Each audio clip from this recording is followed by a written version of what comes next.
Hey everyone, welcome or welcome back to my channel. Thank you so much for clicking on this video. If you're new to my channel, my name is Nurse Melissa and I am a registered nurse.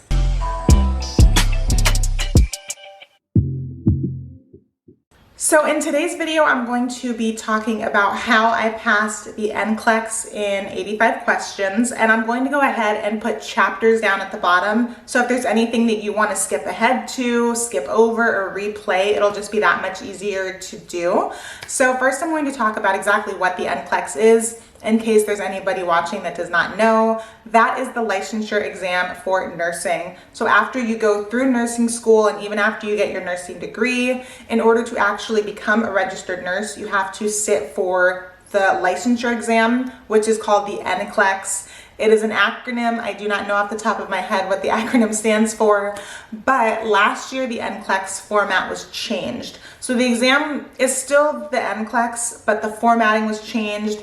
Certain elements were taken out of the exam, new elements were put into the exam, and they've rebranded it and called it the Next Generation NCLEX, or the Next Gen NCLEX, or the NGN for short. So I did sit for the Next Gen NCLEX. As of me posting this video, I took it 2 weeks ago and I passed in 85 questions, which is the minimum amount of questions that you are able to pass in.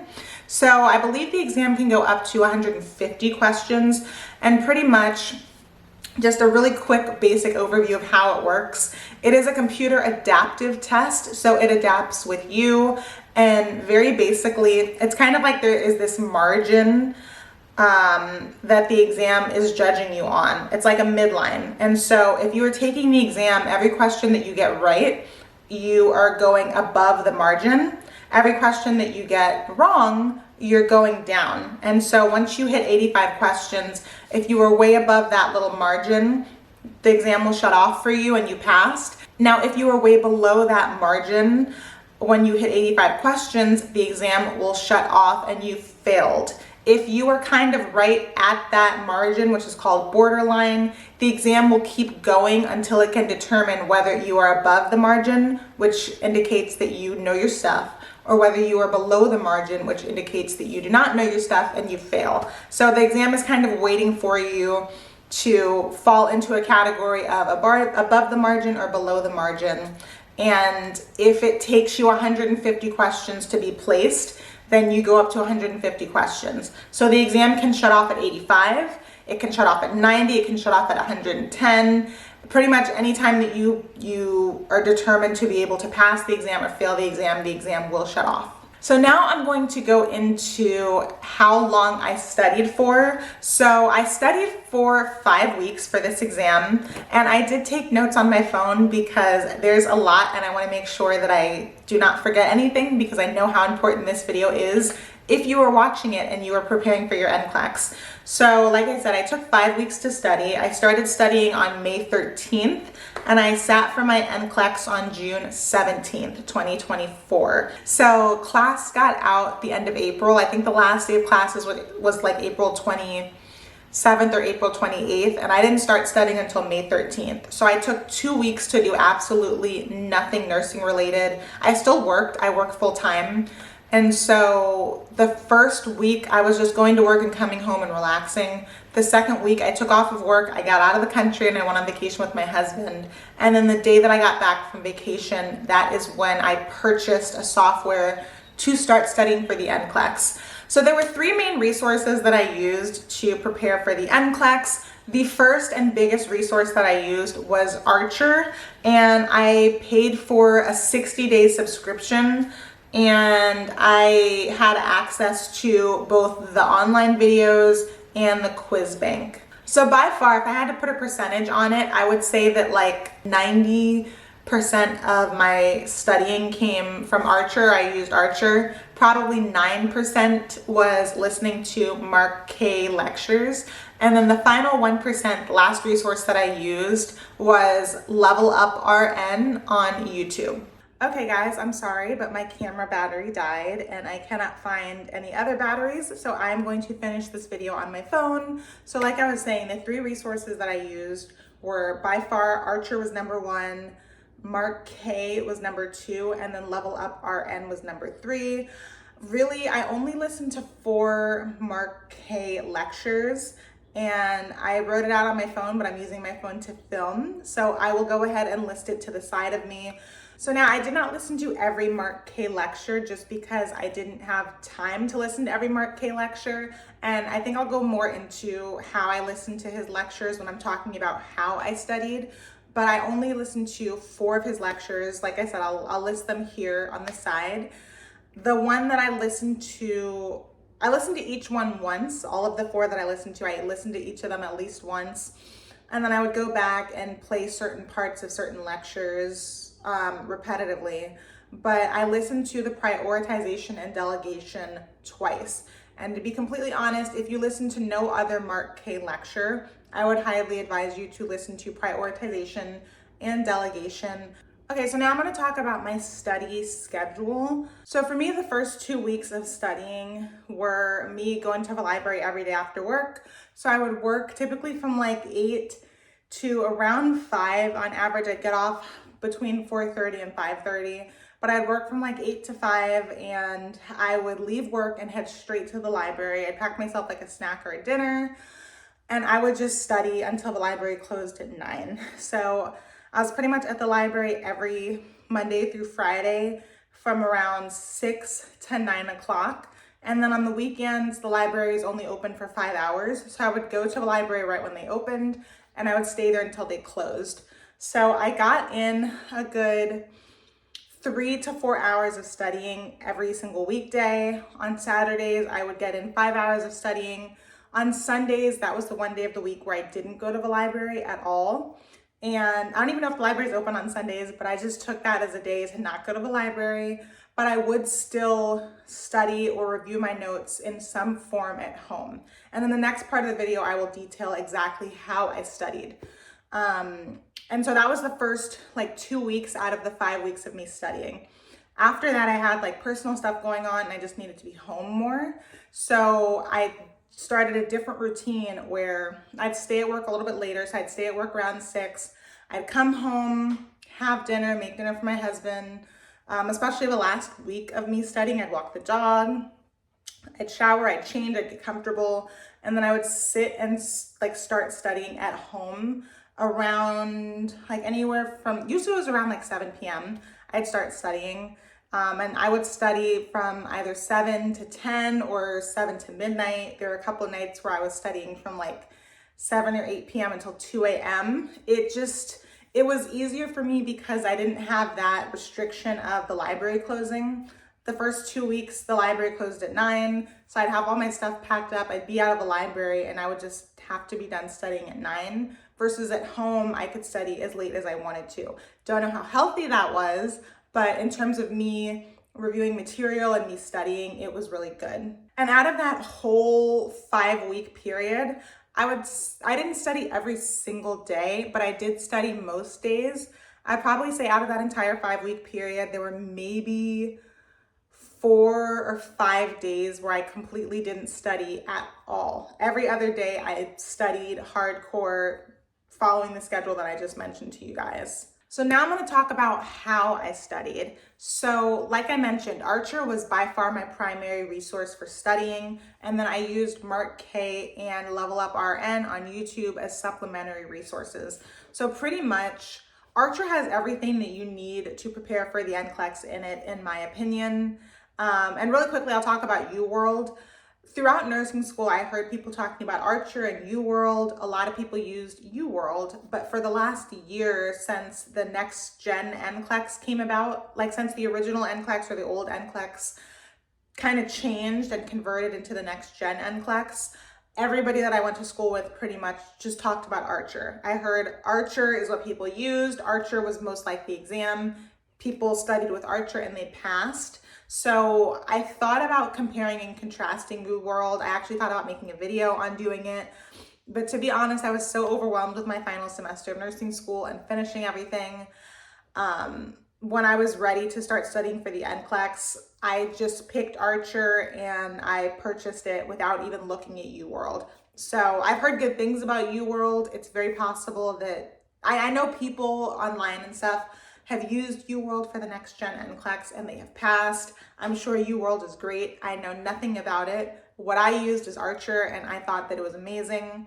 So pretty much if there was just anything that I didn't understand in Archer, which wasn't a lot, or if I just wanted to get a deeper understanding of something, I would then go on YouTube and I would look up Level Up RN and I would watch a quick video on it. So as I was taking practice questions on Archer, if I got a question about a condition that I had never heard of before, I would search it in Archer. I'd watch a video on Archer about it. I'd read up about it, like using Archer's website. And if I just wanted to understand more, if I didn't fully quite grasp it, I would then go to YouTube and look up Level Up RN. So what I loved about Archer was that they have a study calendar and where literally you can use their 6-week study plan, I think a 3-week study plan, a 2-week study plan, and pretty much they will literally have a calendar and every day they will list out videos that you should watch and how many practice questions that you should be doing. So the first 2 weeks of me studying, I tried to follow the calendar as much as I could, but I quickly realized that it just wasn't practical since I was working full time. Pretty much, some of their videos are like 30 minutes, some of their videos are 3 hours.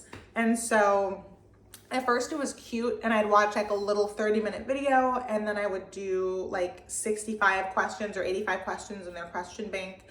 And then I was just running out of time. And so I realized I didn't have time to watch the videos and to answer questions. So I just started watching the videos. So for the first 2 weeks of me studying for the NCLEX, I didn't do any practice problems. I just watched the lecture videos in Archer.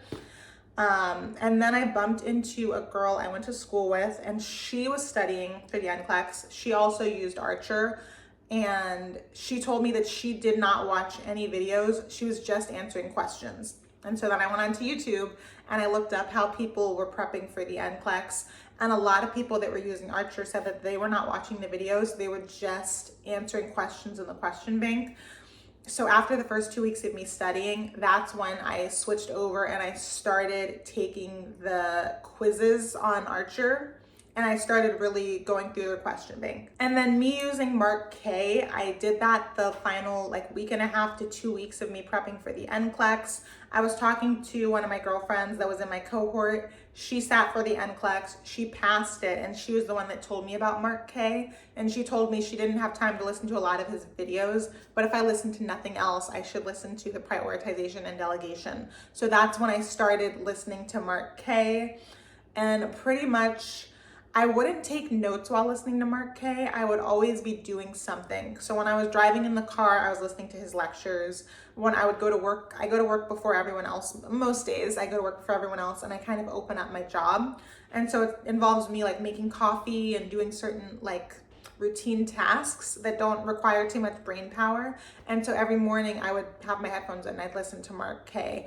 If I'm walking my dog, I was listening to Mark K. So it was me kind of passively absorbing the information, but for me, that's kind of my learning style. So I was able to get a lot out of it that way. And so on Sundays, I would wake up and as I'm driving to run my errands, I would be in the car listening to Mark K. And I consider that studying. So that constituted as like my 2 to 3 hours of studying that day. Now to get into Archer, which again was my main resource for studying. So like I said, the first 2 weeks I followed all of the videos on their calendar and I didn't really answer any questions. And then after that, I shifted and I stopped watching their videos and I would just do the quizzes. So I love Archer because they have 3 different types of quizzes that you can take. They have the CAT exam, which is the computer adaptive test, which mirrors the NCLEX. I did not take a single CAT exam. I started taking one, and to be completely honest, it made me anxious and freaked me out. So I shut it down, didn't take any more. I took a couple of, they have kind of like simple quizzes where you answer the question and then it automatically gives you the answers and the rationales, and you can kind of do that and take your time doing that. And then the third type of quiz that they have is their readiness exams. So the readiness exams is pretty much, as I got closer to the NCLEX, I was taking the readiness exams every single day. And Archer has this thing where they say there are different scores you can get on the readiness exams. There's a low chance of passing. So it's telling you your chance of passing the NCLEX. There's low chance of passing. They have borderline chance of passing. They have a high chance of passing, and they have a very high chance of passing.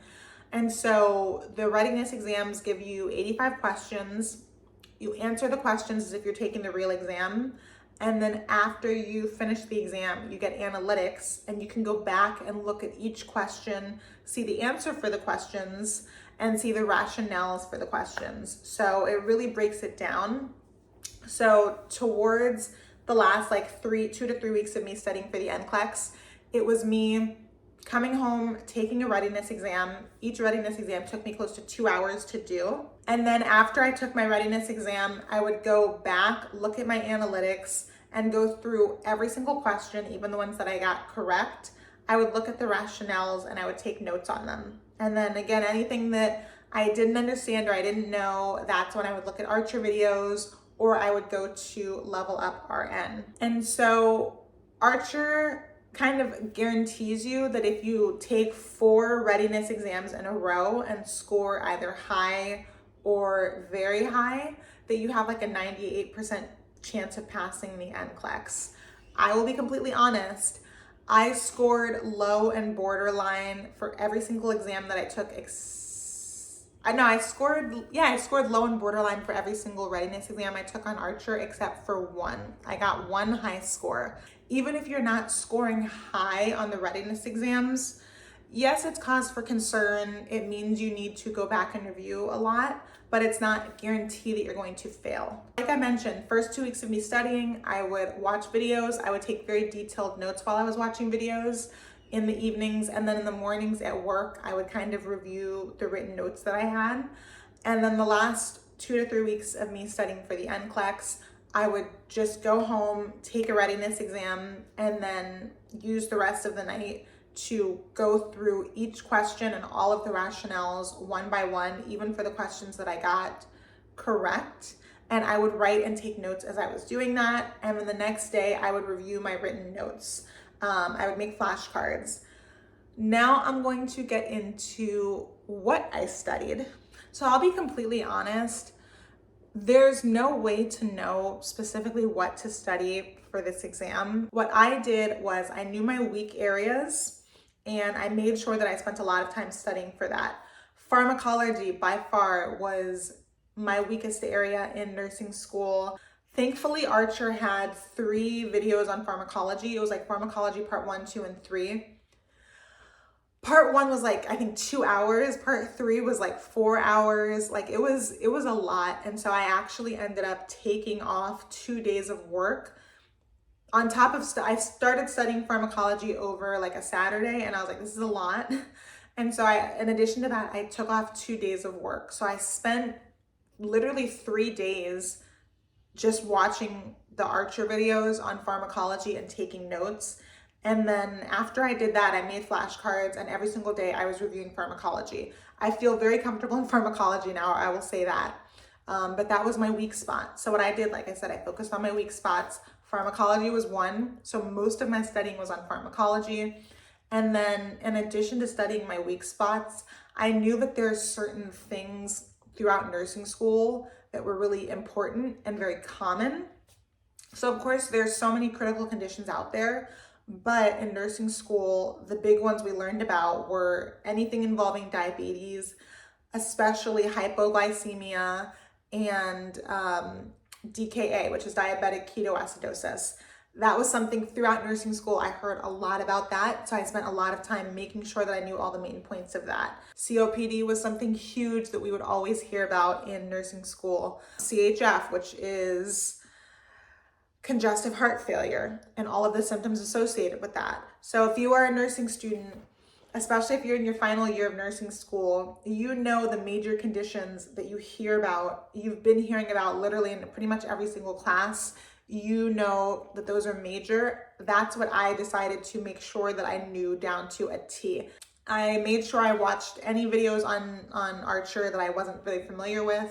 So like they have one on tubes and drains. I knew that that was important because a lot of patients are, you know, they go in and at least they have normal saline. Most patients have IVs running in them. A lot will have, drains or tubes attached to them. I studied the management of that and the care of that. Pretty much anything I kept hearing about in nursing school and anything that I knew would be common in the workplace, that is what I spent a lot of time studying in addition to my personal weak spots. And so that is what I would advise you to do as well. That is the end of this video. I pray that it's not too long. It probably is. I feel like I talk so much. Hopefully this helped you. If you have any questions, please feel free to comment down below or shoot me an email. Thank you guys so much for watching this video. And if you are about to take your NCLEX, I wish you nothing but the best of luck. This was sent to me throughout my time prepping for the NCLEX, and it was so cheesy, but it's true. And now I'm saying it to you. And that is, honestly, you know a lot more than you think you do. Everything on the NCLEX is stuff that at one point or another you have been taught or you have read up about. All you are doing at this point is just reviewing and recalling information. There may be certain subjects that you have to teach yourself, but at least you have all of the baseline knowledge that you need to pass this exam. And one final thing is that even though I passed the exam in 85 questions, I know people that passed the exam in 100 questions. I know people that have passed the exam in 150 questions. A lot of people do not pass the exam in 85 questions, and that is okay. I just happened to pass it in 85 questions. And to be completely honest, after my exam shut off after 85, I thought that I failed it in 85 questions, even after how much I studied. So if you don't pass it on your first attempt, or if you pass it and it takes you way more than 85 questions, that is perfectly fine. You are still going to be an amazing nurse. Thank you guys for watching, and I will see you in my next video.